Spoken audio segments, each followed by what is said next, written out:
Do you know how many sacrifices I have made for you? I had this statement so many times that it became like a broken record in my head. I didn't even need to be reminded of these sacrifices because I was constantly reminding myself. I knew that I had to show how grateful I was by being the best daughter ever. The title of the best daughter meant not ever complaining about anything. Even if you were abused, you had to endure it because that is the price you pay for the sacrifices that have enabled you to be where you are. I endured and I never complained until one day I was standing at the edge of my grave. Should I jump in? I really wanted to jump because that would mean that I wouldn't have to subject anyone to any more sacrifices. If I were the problem, it is only right that I remove myself so that they can have the peace that I seem to have taken away from them. It was really simple. Jump so that they can get back their lives. Jump so that they can finally rejoice.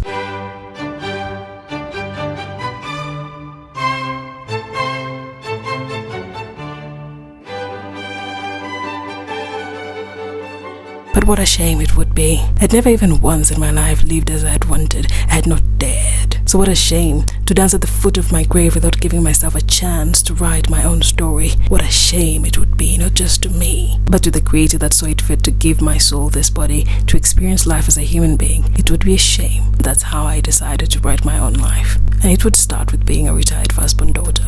There's something special about being a firstborn. I say special because the experience of being first in line is like no other. Your parents don't know what they are doing, and so you are the experiment. You also become the first to show them whether they made the best choice of choosing to be parents. And they'll either take that positively and work to ensure they become the best of parents with whatever they have, or they'll react negatively to that and you become the enemy that robbed them of their lives. The realization that you cause your parents becomes the foundation for the life you live. You'll either become a human being or a slave to pay for destroying their lives, see if you force them to make decisions without thought. Your experience is even much peculiar if you're a firstborn daughter in a patriarchal family and society, because you have to deal with the added layer of misogyny, and yes, from both men and women. You have to spend the rest of your life proving your worth by being as useful as possible to your family, because the only way you can be allowed to exist is to do things for the benefit of others. Your life is not your own. You have to pay for your unworthy woman life with service.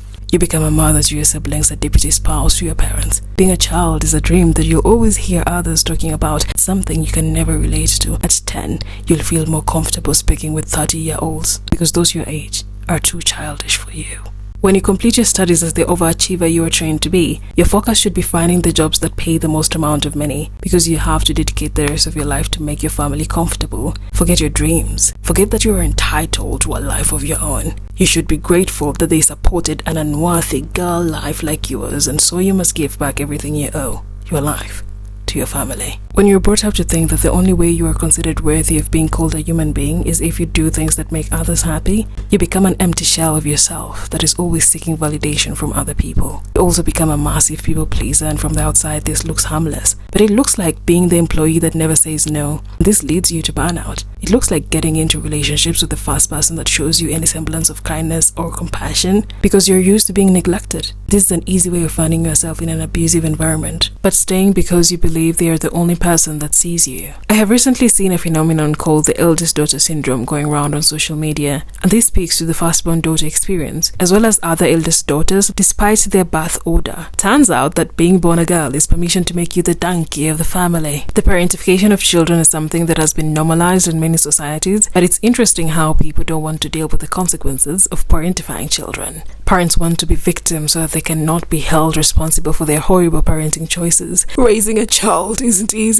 If you're not raising a teenager, don't tell me how to parent. So why did you have children when you didn't want to be a parent? So why did you give birth to children when you are looking for something to control, to make yourself feel better because of your wounded soul? Many people are always quick to call me a spoiled brat when I speak about my childhood experiences, especially Africans. You should be grateful to your parents. You wouldn't be where you are if you hadn't gone through all of that. There's a reason for everything. You had a privileged life. What are you talking about? Turns out if you lived a seemingly better life than others, you're not allowed to speak of the things that hurt you. You're not allowed to be a human being. You should be grateful that you're allowed to live. everything else that happened in between, well, that is just collateral damage, hey? If this is so, why do the same people have a problem with women choosing lives that are considered unconventional? Because of my experience, there are choices that I make that are the complete opposite of societal expectations, but somehow the same people that are quick to tell me to be grateful for my life do not want to accept the consequences of the life that I was forced to live. They don't want to accept that one of the consequences could be me going against everything that they believe in, everything that they think that a girl like me should be doing. To them I say, there's a reason for everything. If you're not a firstborn daughter, don't tell me how to live. So Wendy, oh my god. I've just completed filming for my other YouTube channel. Yes, I started another YouTube channel because I've really been wanting to talk about marketing. And I figured, well, I could create a podcast, should I say, a video podcast. And it's finally just nice to be doing something that I've been preparing for a very long time. I actually wanted to have like a marketing podcast in 2021, but I wasn't really ready mentally. And I also didn't know which platform to host it on. Creating over 100 videos on this channel actually made me realize, oh, I actually like YouTube. It actually makes much more sense for what I want to do with it. If you're also someone who enjoys marketing or delving deep into the attention economy, the creator economy, you can follow me there. The channel is called Monetized Attention. And actually one thing that I really like about myself is the fact that I do things. I don't really enjoy planning for something and not doing it. I used to be the kind of person who was always just planning and planning, especially just planning in my head. But somewhere along the line, I became the kind of person that does things, because doing is how you actually learn. I'm no longer afraid of failure because, well, I don't believe that failure exists. I believe that you can only learn from something. And no one really tells you this, but once you eradicate the fear of failure from your life, you will do so many things. I remember the first place I worked after my undergraduate degree, the CEO used to say, I like hearing done. I don't want to hear things like, oh, I'm gonna do this or I'm planning. He wanted you to go to him with results to show what you have been doing. And of course, at that point, I didn't understand him, and we used to be like, oh my god, he's just so full of himself. Over time, and this is actually a blessing of growing up and learning things, you realize what he meant. Because obviously a CEO is a very busy person, and you cannot be going to him to ask for advice when you yourself you haven't even learned anything. Because when you do something and it doesn't work, then he can give you guidance. When you're just going there with a plan, how are you even going to get any help? And when I started applying that to my life, then I started realizing, oh, when you start doing something, then you actually start getting answers. You start asking yourself, do I even want to do this thing? Because you've done it. And now that you've done it, now you're like, is it what I was envisioning it to be? Getting into the habit of doing is actually not easy, because again, we live in a society that is constantly telling us about failure and failure. Don't be a failure in all these things. And if you're a firstborn daughter like me, oh my god, failure. My relationship with failure, it's something that I've had to really work hard on. I was brought up to be literally a role model, because you know what, if you fail, it's like you're creating a path for failure for your siblings. For me, there was really never any room for failure, and that really messed up my head, because although yes, I went to the best of schools, I was always among the best of students, I never really felt like I was enough. I mean, I graduated with honors and I felt like I could have done more. I was like, yeah, I graduated with a cum laude, but it wasn't a magna cum laude, it wasn't a summa cum laude. And yet I was seeing people who graduated with a GPA of 2.5, they barely got the pass mark for graduating, and they were celebrating. It's really because I was always fed that whatever it is that I did, I could always do better. That wasn't really a good mentality, especially at a very young age, because you become so hard on yourself. And of course, now I'm on the other side, and this mentality of always wanting to be the best at everything, the very, very, very, very best, without no room for failure, it can really cripple you, because each and every time you want to start something, you're thinking, what if I fail? Because you don't want to fail, because again, you've been taught that you shouldn't ever fail. I truly believe one of the things that I did to remove myself from that mentality is that I just reassured myself that, you know what, I'm good at many things, so it doesn't really matter if I fail. Because one thing they don't tell you about being forced to be like a high achiever is that it really instills this mindset of always being excellent in something, and that means that it actually gets to a point where excellence becomes average for you. For example, for me, what people call excellent in their lives, for me that's average.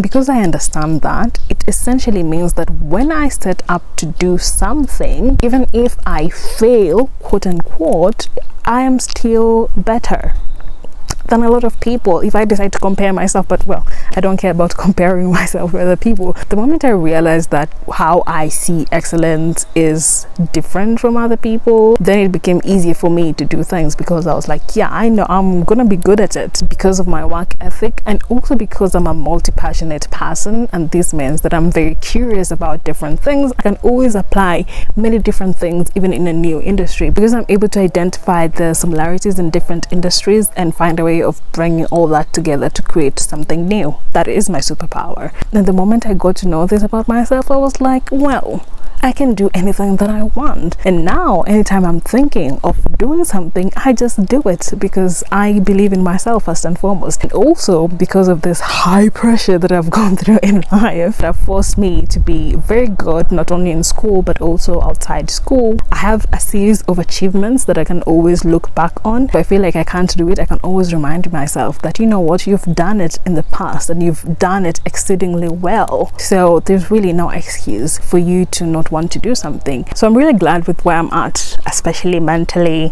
and how I'm able to just do things. But one thing about being a firstborn daughter, especially in a male-dominated African patriarchal family, is no matter what you do, you're always going to be belittled. And it's even worse when you're a woman, actually. And this is from my own experience. I mean, when it comes to gaslighting, when it comes to mansplaining, these are things that I'm having to deal with on a day-to-day basis. I will say something and no one takes me seriously because I'm a woman. Because again, I come from a tribe and a family that doesn't respect women. It's something that I've seen with how my aunties are treated. I come from a tribe where it is believed that a woman shouldn't be more successful than their husband. So if a woman gets a promotion, most times they're actually forced to not take the promotion, because what do you mean you're gonna have a higher title than your husband? And as much as I'm really grateful that I can actually stay home in my father's house while building my own dreams, building my media empire, basically, it comes at a mental cost. And of course, this is something that I've just come to accept, you know. No matter what I do, nothing is ever going to be enough, because I'm a woman. Whatever I say, who cares? You're just a woman. Your opinion is not valid. One of the things that I'm constantly learning is to just remove myself from conversations, because anyway, even if I insert myself into a conversation, no one cares about what I have to say. The other day, wall clock just stopped working, and I told them, oh well, it's not the batteries, it's the watch that is the problem. It's just decided to die. Did anyone hear me? No. They went and bought new batteries, and then when they brought the new batteries, they now realized, they were like, oh, it's not the batteries that's the problem, it's the clock. I was just like, if only you'd listened to me from the start. But anyway,